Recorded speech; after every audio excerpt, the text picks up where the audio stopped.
Oh, man. Welcome to Hair of the Dog, the hangover talk show where I sit down with a bunch of assholes and talk shit. And it's going to be a good time. These assholes today are John Rogers. Wait, how do you say your middle name again? Loic? Loic? John Loic Rogers and Andrew Headed Dreads Lewis. So then in that case, tell me what you guys do. So you come with a very loaded background. You have a lot of careers, a lot of interests, a lot of passions that juxtapose the shit out of both of you. So Andrew started off, what are all the fun, fucked up things that you do in your life? Well, I work at a chiropractic office.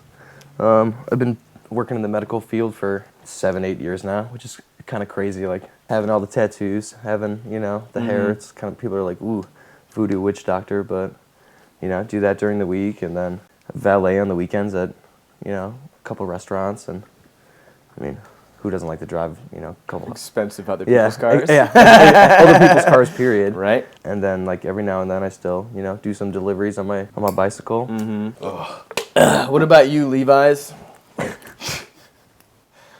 Well, yeah, first and foremost, you are the pretty boy of the house. It sucks, like, dude, like, being the ugly duckling of a house, I do have to admit, like, it sucks. Like, I mean, like, look at this guy. I mean, like, he's got he does have a nice coif. The colic and everything, like, it just... So you have both behind the camera and in front of the camera experience. Tell me about that shit. Front of house and back of house. Yeah, right? Well, like, fucking, I've been a photographer for, like, 6-7 years. Yeah, like, I shoot everything from fucking, like, adventure stuff and sports and portraits and landscapes and who cares, really? Just not heroin. Just not heroin. Just not heroin. Just not heroin. Shoot fucking heroin. Nobody don't shoot heroin. That. That's Fuck bad heroin. for you. Anyways. Yeah, no, it's just like, it's really dumb. Like, this dude that I went to grad school with, like, big shot photographer now in New York, I probably should have followed his lead. Got, like, hired for this fucking Levi's commuter campaign. Yeah. And they were like, we want to shoot it in Chicago. And he was like, I know folks in Chicago. And he fucking hit me up. And that's really my only in front of the camera experience. All right. But like, folks keep bringing it up. But just like this dude, yeah, I've had all sorts of, or I guess you could say I've worn all sorts of hats. I'm currently a courier, a bike courier, just doing that. And it's super fucking fun. I kind of got into that through photography though.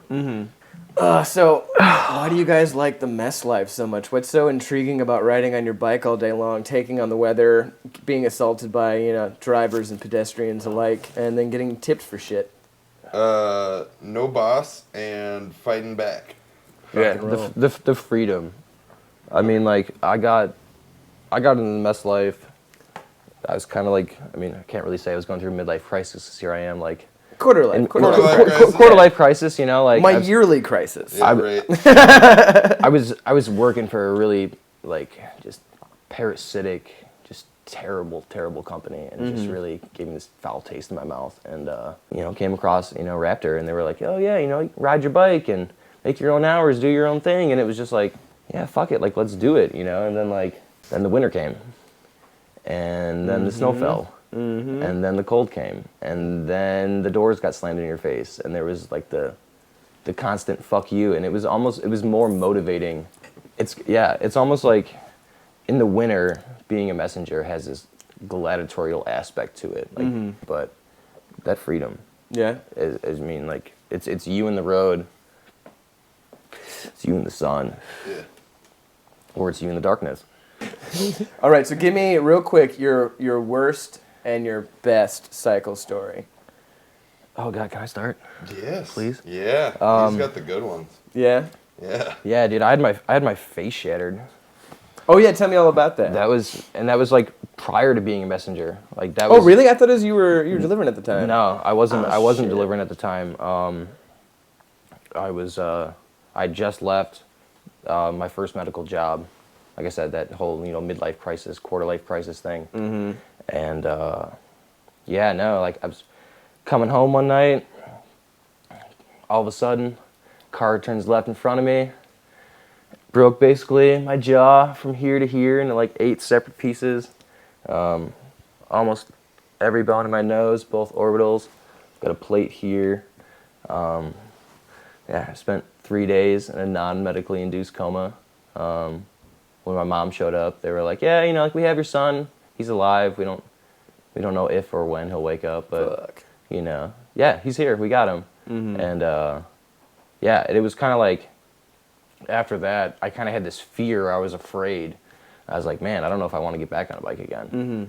And then the mess life just like kind of manifested itself, and it was just kind of like, grab life by the horns and just roll with it. And like here I am, like years later, like I guess like deep in the system and trying to, just do my thing and trying to find your place. I mean, like that's like Chicago's so big and the scene's so. So it sounds like it was both your best and your worst story coupled into one. Like it was the worst, but it brought you into something great. It was the greatest thing that ever happened to me because like it forced me in my recovery to combat.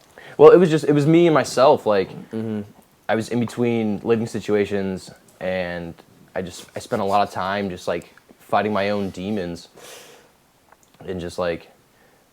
Yeah, like kind of came out of it through and through, and yeah, it was the greatest thing that ever happened to me. They did a good job of selling you. Yeah, no, they really did. They really did. They went through my mouth. Like that was the thing. Like when I woke up in the hospital, it was kind of like wiggle my fingers, wiggle my toes, like gurgle a little bit. I still have my dreads. Like my nurse was passed out. Found the morphine button. I was like.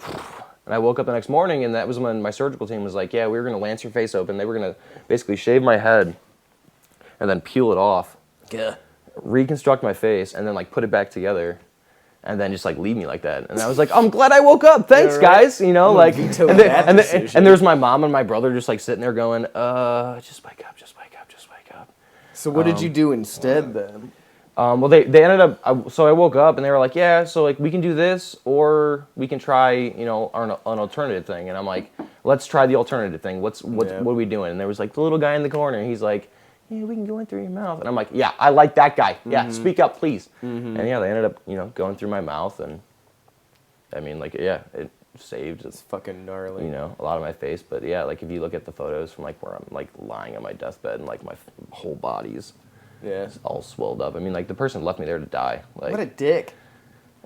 He probably thought you were already dead. Yeah, I mean, and that was the thing. I mean, like, yeah, they're like, I mean, Armitage and Kedzie. It was like scofflaw, like 2 a.m, like Saturday night. I get it. You what year asshole. Was it? It'd be 3 years ago. So what are we in? 16, 13. Oh, so I would have just left that part of town. August the 13th. Yeah, because I literally lived like down the street. I was at Spalding and Armitage. So Andrew, you have a career in making the body better. Yeah, I've been doing acupuncture, 2 years, 2.5 years. It's awesome. Yeah, I work in the physical therapy, the rehab field. I've been doing it, 6-7 years. It's not work when you love what you do, you know what I mean? Like I'm a mechanic for the human body, and I give back to people the simple aspects of life, you know what I mean? Like they can wake up and go to work or go to yoga or like do whatever, you know what I mean? Like get back to just life, and they don't have this like this prick in my neck, like and that's what I really enjoy about what I do. Like fuck being a messenger. Like don't get me wrong, like that freedom is great, but like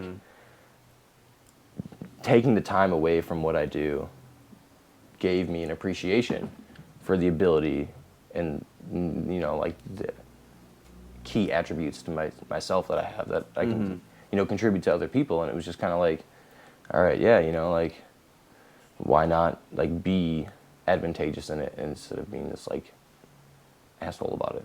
So Democratic Republic. All right, we're gonna bring this back around. We're gonna wrap this bitch up. The way I'm gonna try and end it, you guys are like the third. I think I've only done it once before. But this is going to be your fourth. Yeah, your fourth. I don't know. We probably shouldn't put numbers in because who knows what order I'm going to put this fucking shit show up in. God damn it. Dude, as long as we can't be number one. Like I just, no. We're not number one. You're number one. I'd rather have you guys round. You and I will never be But the way I want to round out the episode is now I want to give you guys the opportunity to ask me a question, and no matter what it is, I'll answer very honestly. Fuck.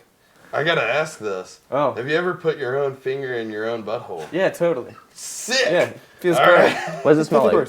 Smells like dookie. Yeah. So do But you? the whole point wasn't to smell Wait, it. so were you enticing the woman that you're with to stick her finger up your butt, or No, was it when like I've done it, I just done it by myself. oh, If they throw a oh. finger in there, they throw a finger yeah, in there. yeah, That's they're cool. like you know a little. Yeah, Yeah. I'm totally fine with that, man. What's the Chill. point of having a prostate if I'm not gonna have fun with it? 2016 butt stuff. Yeah, butt stuff. Butt stuff. This is my PSA. If you want to put a finger in my butt, I'm totally cool with it. Yeah. Do it. Just make Thank sure you for being on my stupid Just make show. sure you ask Chill. first.